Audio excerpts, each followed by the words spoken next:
Assalamualaikum warahmatullahi wabarakatuh. Para pendengar dan peminat kaset yang tengah diputar ini, saya menyatakan rasa bahagia, rasa syukur kepada Allah dapat menyampaikan dakwah saya ini sekarang dengan kaset.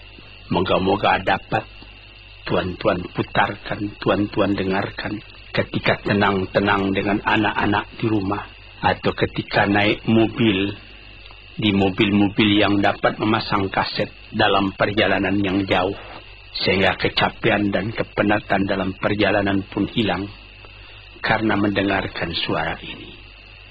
Yang akan jadi cerita saya pada hari ini adalah apa yang pernah kejadian di zaman Nabi kita Muhammad sallallahu alaihi wasallam.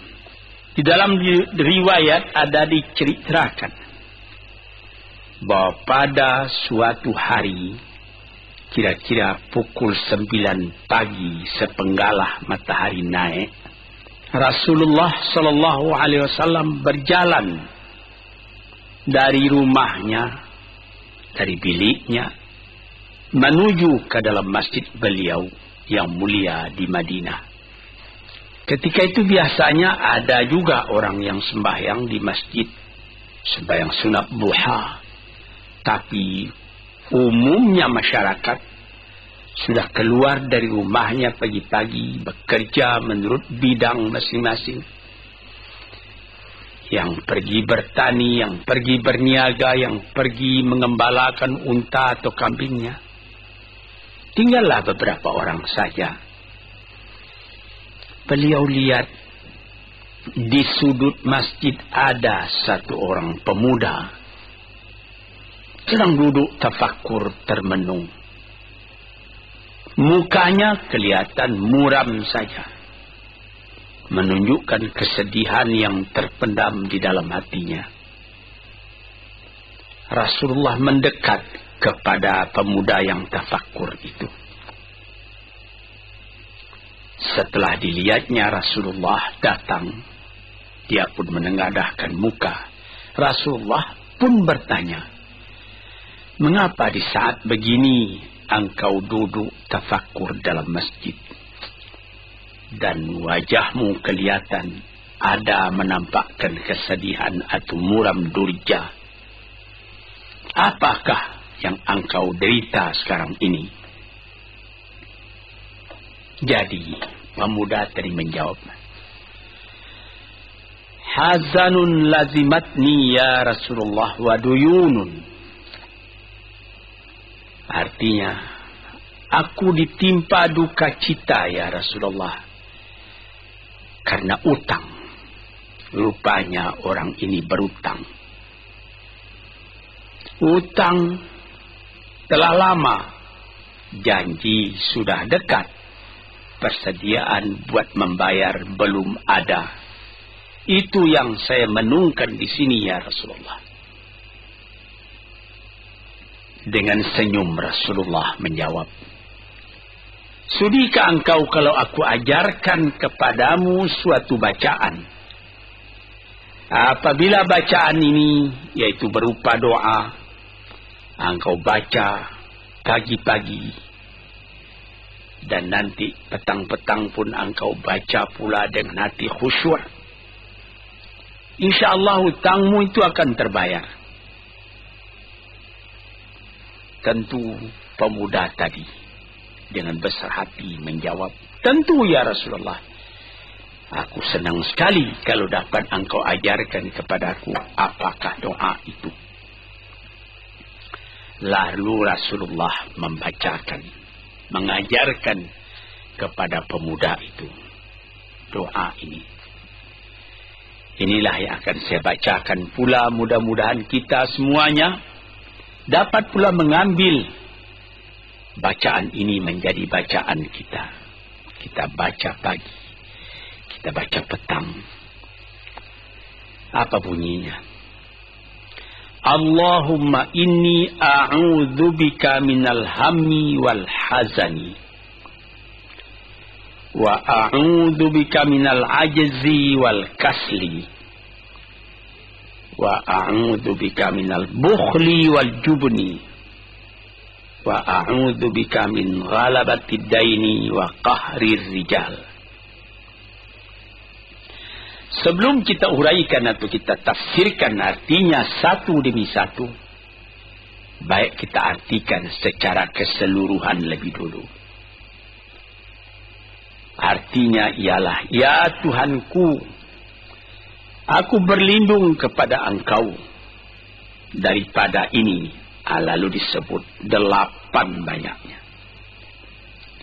Yang pertama, aku berlindung kepada Engkau daripada duka cita, daripada kesusahan dan duka cita. Susah dan duka cita sudah 2. Dan aku berlindung kepada Engkau daripada malas, daripada lemah dan malas, jadi 4. Dan aku berlindung kepada Engkau daripada bakhil, berat mengeluarkan wang, dan daripada pengecut atau penakut, sudah 6.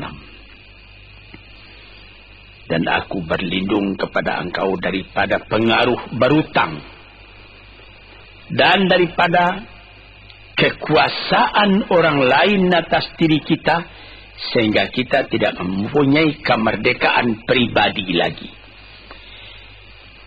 Inilah 8 yang diminta kepada Tuhan.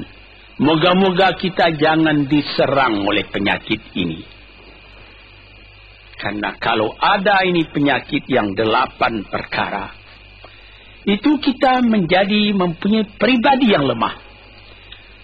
Tidak mempunyai lagi personality yang dapat tegak. Padahal dalam didikan agama kita, tempat kita takut cuma satu, yaitu Allah. Yang lain tidak ada. Yang pertama, susah. Apabila orang telah susah, pikirannya pun sudah tertumbuk. Jalan untuk maju tidak ada lagi. Padahal dalam kehidupan itu, manusia tidak akan berjalan di atas jalan yang datar saja, yang bertaburkan kembang. Kehidupan itu mendaki, menurun, melereng, berenang, melalui ombak dan gelombang. Itu pasti dalam hidup. Apa yang disusahkan? Kusut, tak ada kusut yang tidak selesai. Keruh, tak ada keruh yang tidak jernih. Apabila fikiran kita telah susah lebih dulu, maka gelaplah jalan yang kita tumpuh ke muka dalam kehidupan tadi. Yang kedua, kita disuruh berlindung kepada Allah daripada duka cita. Yang menyebabkan orang duka cita itu memang banyak. Misalnya, kehilangan barang yang disukai, kematian orang yang disenangi, bahaya yang datang dengan tiba-tiba, orang yang ditunggu sudah lama tidak datang, barang yang dicari tak bertemu, dan lain-lain sebagainya. Lalu tumbuh hazan, duka cita. Kalau kesusahan menjadikan soal yang kita hadapi jadi kusut, kedukaan menyebabkan jalan yang kita tempuh jadi gelap. Ini dua hal yang bisa menghambat, menjadi rintangan bagi manusia di dalam kehidupannya. Lalu yang ketiga, aku berlindung kepada engkau ya Allah minal ajaz. Lemah. Lemah apa? Lemah fikiran. Tidak ada energi lagi. Tidak ada inisiatif lagi. Menyerah saja. Lemah. Belum dihadapi suatu soal, hati lebih dulu sudah lemah. Merasa itu soal terlalu besar. Padahal kalau dihadapi, tidak ada kusut yang tidak terselesaikan. Tidak ada keruh yang tidak terjernihkan. Yang lebih berbahaya lagi. Yang keempat. Apa? Malas. Kalau sudah malas, apa yang akan dikerjakan lagi? Kita duduk saja termenung-menung dalam kemalasan. Lalu angan-angan banyak, cita-cita mati. Angan-angan hendak terbang, padahal sayap tidak ada. Angan-angan hendak mempunyai ini, hendak mempunyai itu, hendak mempunyai Mercedes-Benz, hendak mempunyai rumah besar, tapi ikhtiar tidak ada.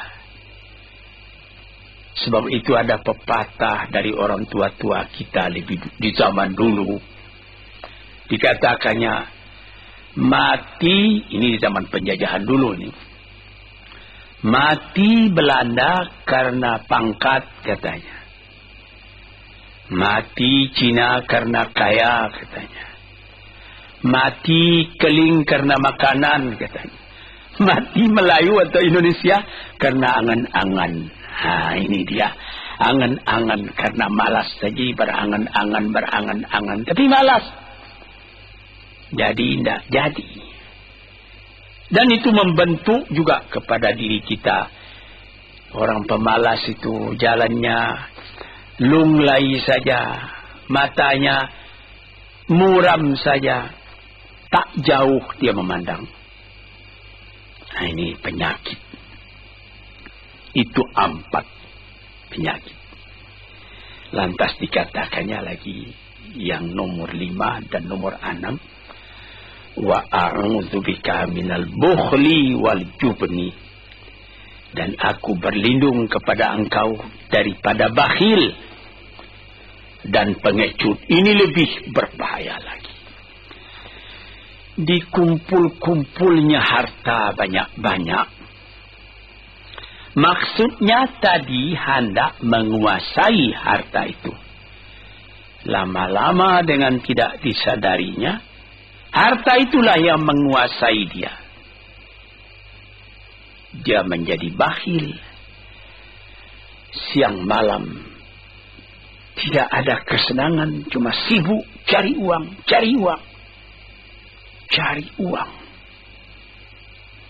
Kemudian simpan banyak-banyak. Gunanya ya cuma mengumpul itu saja.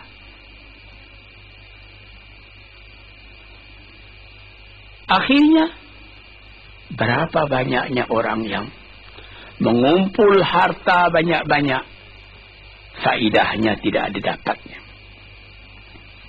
Saya ingat cerita dahulu, 40 tahun yang lalu ketika saya masih tinggal di kota Medan. Ada satu orang kaya, mengumpul harta. Terkenal dia kaya di Medan, beberapa buah rumah. Puluhan rumah yang dipersewakannya. Dan ada lagi harta-harta yang lain. Dia berjalan di jalan raya kota Medan itu dengan jalan kaki pakai payung satu. Padahal orang sudah mulai membeli mobil. Entah Cadillac lah, entah Chevrolet lah. Model-model yang terkenal sebelum perang. Anaknya mengambil faidah dari kekayaan ayahnya. Dia beli mobil dengan uang ayahnya. Lalu orang bertanya, Tuan, anak Tuan sudah naik mobil, Tuan masih jalan kaki. Apa jawab si bakhil tadi? Saya anak orang miskin, anak saya anak orang kaya, katanya. Inilah orang yang bukan lagi mencari harta buat menguasai harta itu, tetapi dia mencari harta buat dikuasai oleh harta itu. Yang nomor 6 lebih jahat lagi. Apa? Jubun, pengecut. Pengecut ini menjadikan separuh dari kehidupan manusia menjadi gagal. Ada pepatah orang, kalau engkau berniaga atau berusaha, meskipun modalmu tadinya tidak ada, asal engkau berani, itulah modal utama dalam hidup. Sesuai dengan pepatah Melayu atau pepatah Indonesia lama, dia katakan,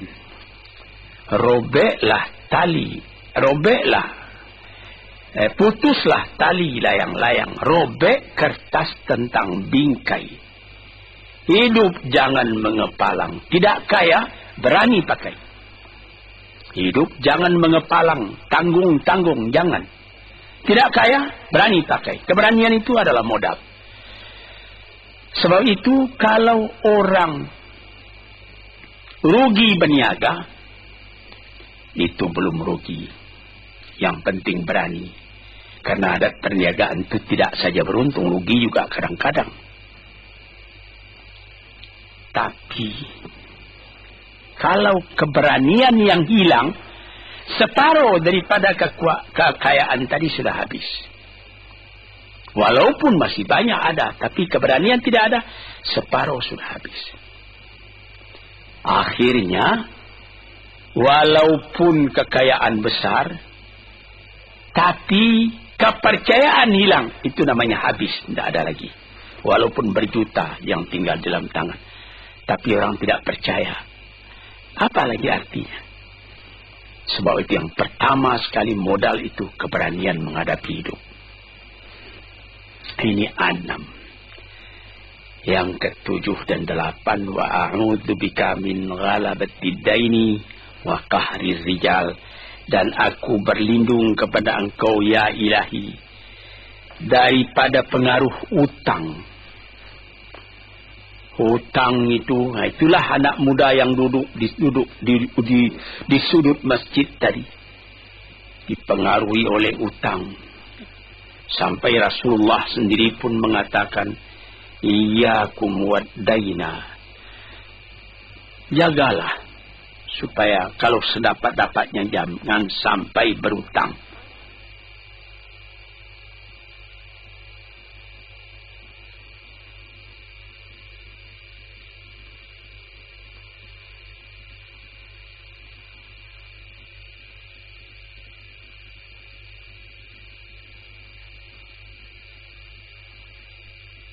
Bisa juga berutang kalau keberanian tidak ada, dan berani itu membuka jalan buat mencari bayarnya. Tetapi kalau pengecut berutang lagi, itu payah buat membayar. Sebab itu Nabi mengatakan, iyyakum wad-daina, saya dapat-dapatnya elakkanlah supaya jangan berutang. Fa innahu hammun bil laili wa mazallatun fin nahari. Hutang itu susah pada malam hari, mata tidak mau tidur. Dengan apa imbangan hutang tadi, berapa hutang, berapa yang akan diterima, sehingga mata tidak mau tidur malam itu memikirkan hutang. Akhirnya mazallatun fin nahari, kalau siang hari badan berasa hina, tak berani keluar dari rumah. Kota Jakarta yang begitu besar, bersilang siur, jalan-jalan raya, jalan Tamrin, Diponegoro, Imam Bonjol, Cut Mutia, dan lain-lain nama jalan. Ada orang yang jalan itu bertambah lama, bertambah kecil jumlahnya.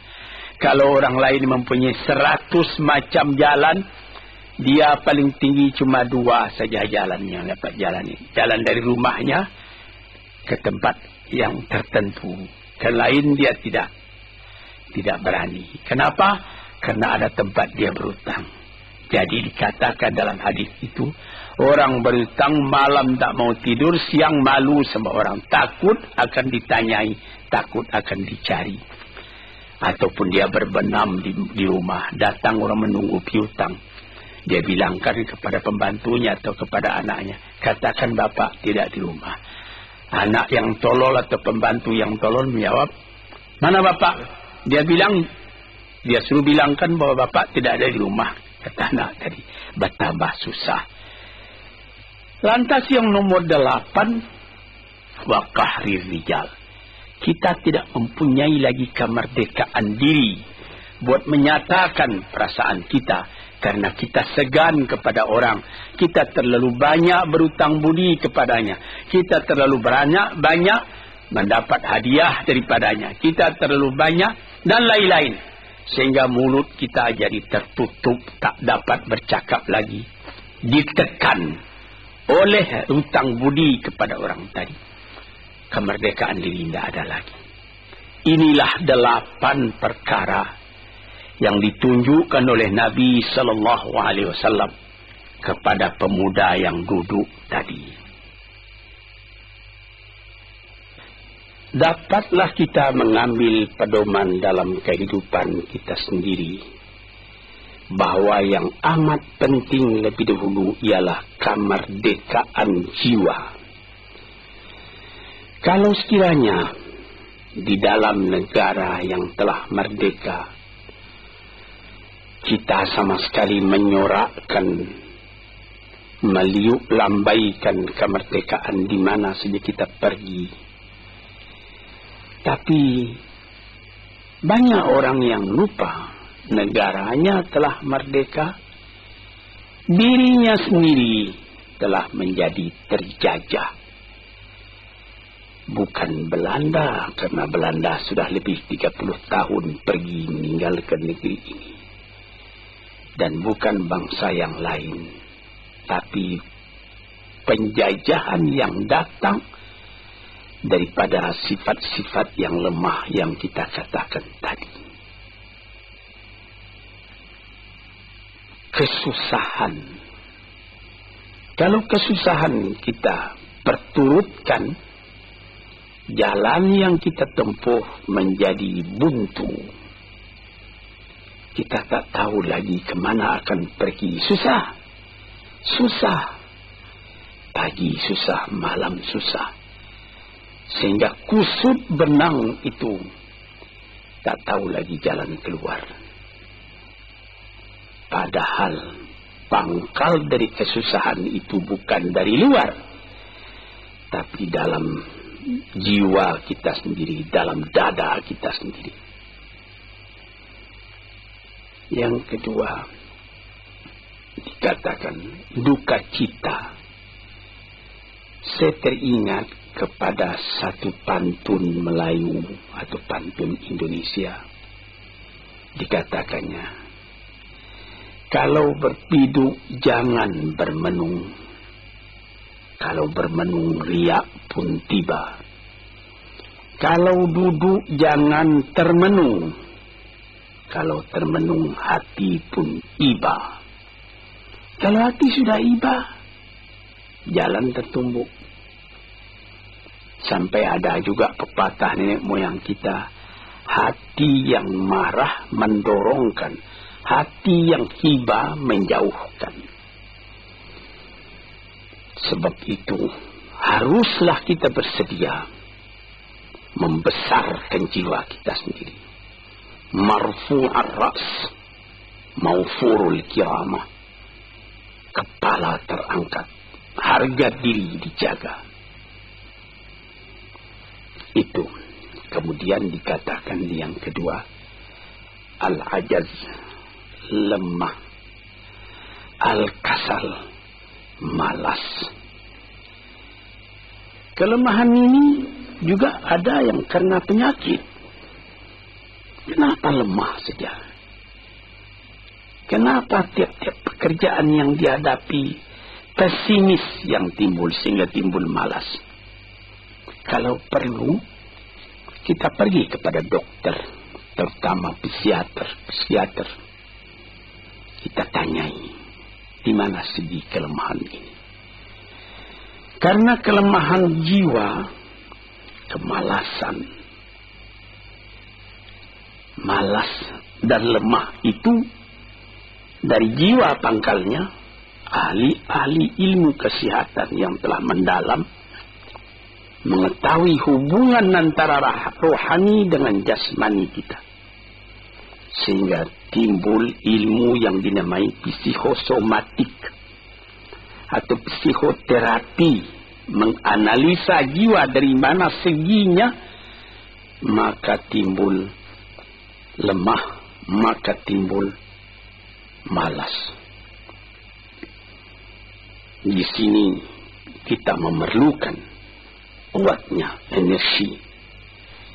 Sebab apabila manusia mempunyai jiwa yang besar, pekerjaan yang besar pun dipandangnya kecil.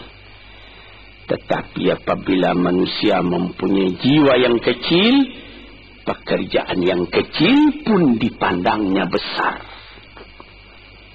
Kita misalkan saja kedua orang pemimpin yang kita cintai dan kita hormati. Proklamator kita Bung Karno dan Bung Hatta. Mereka mempunyai jiwa-jiwa yang besar. Sebab itu mereka memproklamirkan kemerdekaan Indonesia. Indonesia yang besar yang terjadi daripada puluhan ribu pulau. Dengan 45 kata perkataan, 45 patah perkataan. Dengan ini kami menyatakan kemerdekaan Indonesia. Tapi kalau beliau misalnya orang yang berjiwa kecil, dia akan bertanya, bagaimana bisa Indonesia merdeka? Kita sudah miskin, melarat, dulu dijajah Belanda, kemudian ditekan Jepang. Kapan? Dia berkaji itu pekerjaan yang detail-detail, yang kecil-kecil, dia anggap itu besar. Ini misalnya. Maka orang-orang yang ajaz, yang lemah, atau yang kasar, yang pengecut, yang pemalas, tidak dapat mengerjakan pekerjaan yang besar-besar. Kemudian yang kelima dan keenam, wa a'udzubika minal bukhli. Aku berlindung kepada engkau daripada bakhil. Menerima mau banyak-banyak, mengeluarkan paling sedikit. Dia anggap, sebagaimana saya katakan tadi, tadinya dia menguasai harta. Akhirnya dengan tidak disadarinya, dia yang dikuasai oleh harta. Akhirnya orang yang begini kerjanya cuma mengumpul-ngumpul harta saja. Kumpulkan harta banyak-banyak, kemudian Tuhan memanggilnya kembali ke akhirat, mati, tidak ada harta tadi yang dibawanya. Tinggal menjadi perselisihan di antara anak dan cucu. Di hari-hari yang pertama, anak tadi menangis. Ayahnya telah mati. Tapi di hari yang kedua dan ketiga, dia tidak menangis lagi. Dia berpikir, di mana kunci ditaruh ayah? Di mana simpanan ayah? Berapa peninggalan ayah? Lalu dia berkelahi. Anak tadi. Nah ini, karena si ayah tadi bukhul, bakhil, nikmatnya orang lain yang merasai, dia sendiri sengsara diperintah oleh hartanya itu. Apatah lagi yang keenam, jubun, pengecut. Dia berjalan siang, dia berjalan malam hari. Kelihatannya olehnya pohon kayu bergerak-gerak. Disangkanya itu hantu. Dia lari terus. Bertambah lari, bertambah takut. Akhirnya dia pingsan karena sudah lari itu. Dilihat tidak ada apa-apa oleh orang yang berani. Ini orang yang gagal di dalam perjalanan hidupnya. Karena penakutnya, karena pengecutnya itu. Padahal Di dalam keterangan agama sendiri, orang-orang yang beriman kepada Allah dikatakan la tahinu wa la tahzanu wa antumul a'launa in kuntum mu'minin.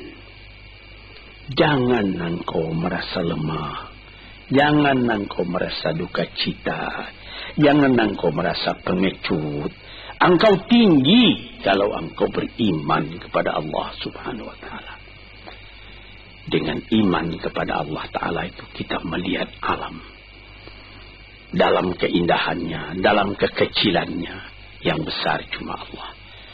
Kita tidak takut karena tidak ada satu bahaya yang akan menimpa kepada diri kita kalau tidak Tuhan yang menentukan. Ini pokok tuan-tuan para pendengar kaset yang saya muliakan. Kemudian di nomor 7 dikatakan kita berlindung kepada Allah daripada pengaruh hutang. Alangkah kecilnya jiwa orang apabila dia telah berutang kepada orang lain.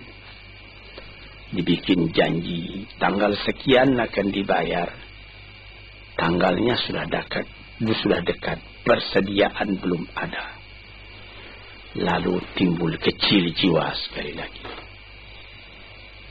Apatah lagi qahri rijal yang nomor 8. Yang ke-8 sebagaimana telah kita uraikan tadi ialah qahri rijal, pengaruh orang lain kepada diri kita sendiri, sehingga kita tidak berani lagi menyebut kebenaran, tidak berani lagi mengatakan yang hak.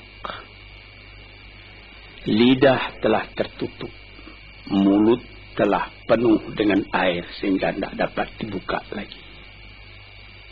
Segan, kita sudah terlalu banyak berutang budi kepada orang. Walaupun sudah jelas perbuatan orang itu salah misalnya, kita tidak berani lagi menegur. Dengan demikian timbullah di dalam masyarakat apa yang disebut dalam bahasa Arab munafik, yaitu lain di mulut, lain di hati. Hati mengatakan perbuatan orang ini salah, tapi mulut mengatakan, bagaimana pikiran saya, bagaimana pendapat Tuhan tentang perbuatan saya ini. Baik Bapak, ini bagus Bapak, itu sudah betul Bapak. Padahal tidak. Ini kecelakaan yang nomor 8. Kita minta kepada Allah supaya kita dilepaskan dari pengaruh-pengaruh orang, pengaruh manusia, sehingga kita tidak berani lagi menyebut apa yang benar itu. Padahal di dalam hadis dikatakan qulil haqq walau kana murran. Katakan yang benar itu walaupun pahit sekalipun. Ini murah menyebutnya, tetapi kalau jiwa sudah tertekan, tidak berani menyebutnya lagi. Para pengikut kaset yang tercinta, itulah 8 perkara diperingatkan, dituliskan, diajarkan, disuruh hafal oleh Nabi kepada pemuda yang beliau dapati termenung duduk seorang diri tadi. Dengan patuh dia turuti kehendak Nabi, dia baca itu tiap pagi, dia baca itu tiap sore, dia pahamkan apa isinya. Lalu timbul energi baru dalam dirinya, semangat yang baru. Langit pun kelihatan cerah, bintang pun kelihatan berkelap-kelip, matahari pun kelihatan bercahaya, dan dia sudah melihat kehidupan ini dengan mata yang terang. Kemudian dia bertemu dengan Nabi, ya Rasulullah, saya mengucapkan terima kasih. Penyakit-penyakit tak ada pada diri saya lagi. Utang saya sudah terbayar. Dan saya akan memulai hidup yang baru. Inilah jawab dari pemuda tadi. Dan inilah jadi pedoman pula bagi kita kaum muslimin. Kalau kita terjadi pada diri kita beberapa hal, salah satu dari yang 8 perkara itu, baca doa ini pagi, baca doa ini petang, lalu berusaha. Jangan cuma berdoa, berusaha, berdoa dan berusaha. Allah akan membukakan kepada kita pintu rahmatnya, memberikan nikmatnya yang berlipat ganda, sehingga segala sesuatu yang di kiri kanan kita menjadi kekayaan, menjadi inspirasi buat maju ke depan di dalam kehidupan ini. Bapak-bapak, saudara-saudara pendengar kaset yang saya muliakan, moga-moga pengaruh dari hadis ini, daripada doa ini masuk ke dalam diri saudara, dan saudara menjadi orang muslim dan merdeka yang sejati. Sekianlah pandangan saya. Moga-moga ada manfaatnya bagi para pendengar dan peminat kaset yang tercinta. Assalamualaikum warahmatullahi wabarakatuh.